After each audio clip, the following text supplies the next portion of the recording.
By all, I mean no one, but maybe that'll change. That's fine. Yeah, thank you for watching and joining the Twitch channel where I just make up rants, quick ones, on various topics from philosophy to psychology to confidence to social skills to how itchy my balls are, whatever comes to mind. Today I want to talk about a wee little thing that we call time. There's no one on this planet whose life is not dictated in some way by the measurement we call time and units of time. So one thing we kind of all have in common is that time rules our life, that our life is measured by time. And today I want to challenge some of the more arbitrary notions of time. And what I mean by that, there are certain measurements of time that are real. That is, it doesn't matter if you believe in them or not, and they're measurable. Day and night, for example. The shift from the sun shining on where you're living to when it's not. That's measurable and real, and it happens whether or not you believe in it. Whether or not that matters is a different story, but it happens. And seasons, spring, summer, autumn, winter, they happen whether or not you believe in them. The tilt of the axis of the earth or something, distance from the sun, some shit I don't understand, causes the, significant patterns of weather to happen consistently. So these things occur, in terms of how time works, those things occur without your agreement, with full scientific measurability. And that is about the only units of time that actually exist. And yet, we have so many more units of time, don't we?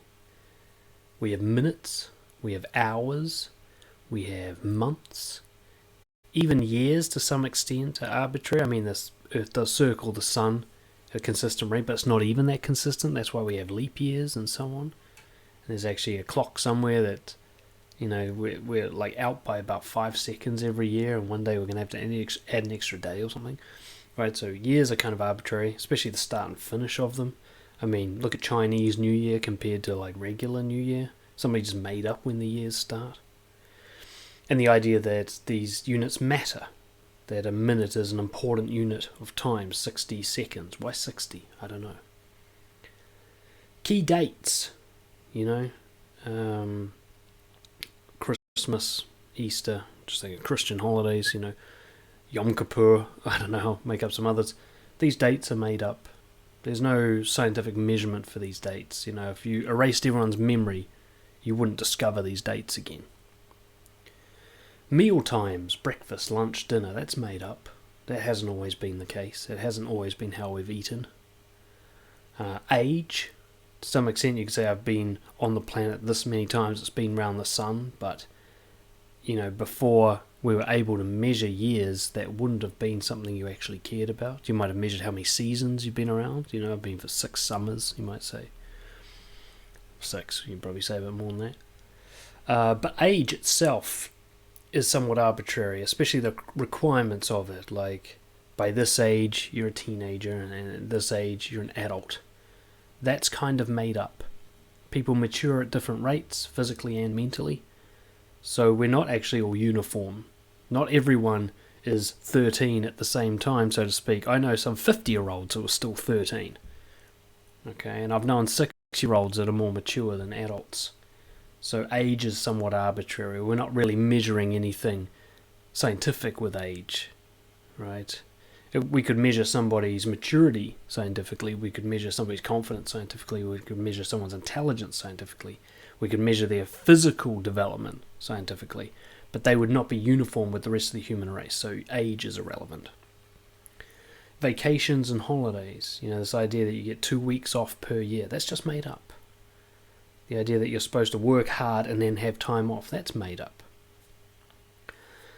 The reason I plant this in your head is because, as obvious as everything I'm saying might sound, there's a vast majority of you whose life is ruled by this concept, and I'm going to particularly focus on the week-to-weekend model. 7 days, 5 of them you're supposed to be working, and 7 you're supposed to, the other 2 you're supposed to have off. I want you to stop for a second and ask, if you'd never heard of that, and nobody else had ever made it up, Is that how you would do it? Is that what you would make up? If somebody came to you and said, how should we spend our time? Would your first idea be like, you know what, go hard for 5 days and then 2 days off?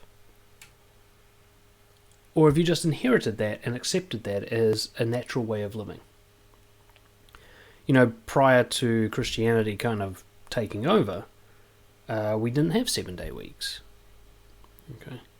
I believe the old Egyptian calendar was 10-day weeks, 3 weeks per month, or they had only 10 months or something like that.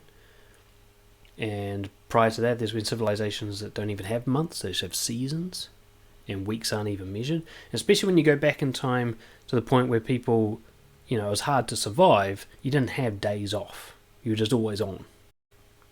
You take your rest during the day, not entire days off. You certainly didn't have holidays, or you would have died of starvation, unless you're like the super rich, in which case every day was a holiday, probably. But the week-to-weekend model, I think, is the most detrimental of all these arbitrary time frame things. Where you think, I must work hard for 5 days, they're work days, and then 2 days I have off. And what most people tend to do is they do a job they hate for 5 days, occasionally squeezing in hobbies after work and exercise and so on. And it builds up all the stress and overwhelm. And then they hit the weekend and they kind of crash and burn. So a lot of people will be disciplined during the week, and then they'll lose that discipline in the weekend. They'll have goals that they're trying to accomplish during the week, and then they'll take the weekend off. Healthy eating is a classic one that happens like this. So they'll have their meals planned and prepped throughout the week, and then come the weekend they just binge. And lots of other behaviours like this. Like the weekend tends to be when we behave poorly, and then the week is when we try to kind of get it right.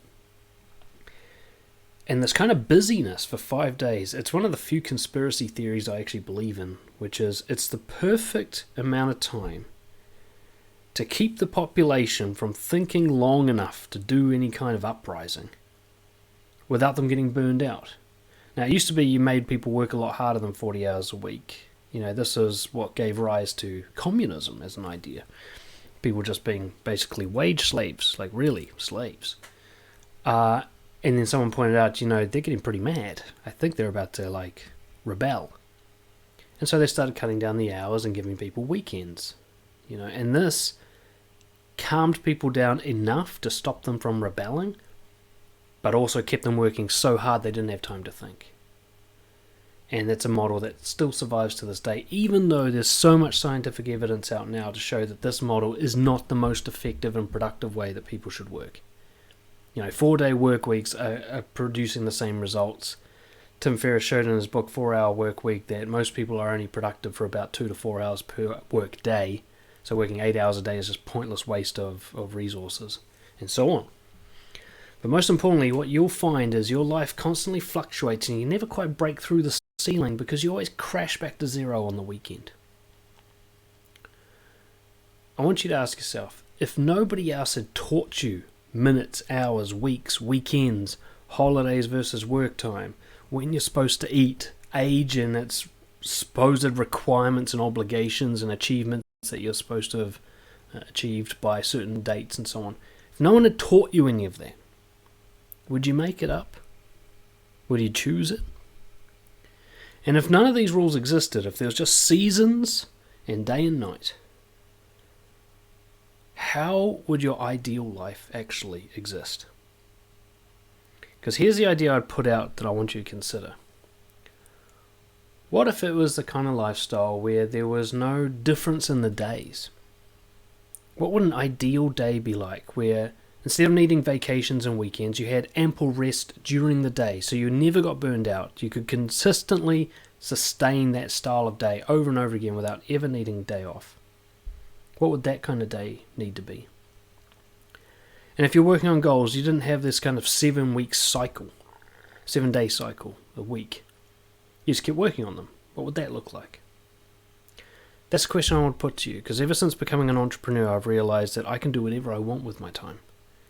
And that I've always been able to. If I'd been more assertive with my bosses and stuff, I could have arranged it as an employee easily enough. Choose my work hours, choose my break times. You get a bit of leverage as being a good employee and you can make some changes. But most people just don't even think of doing this, so they're too scared to do it. But you got to ask yourself, if you're doing that kind of 9 to 5, 40-hour week thing with a weekend off, is that your ideal life? Is that the way it should be? Are you getting the best out of your time?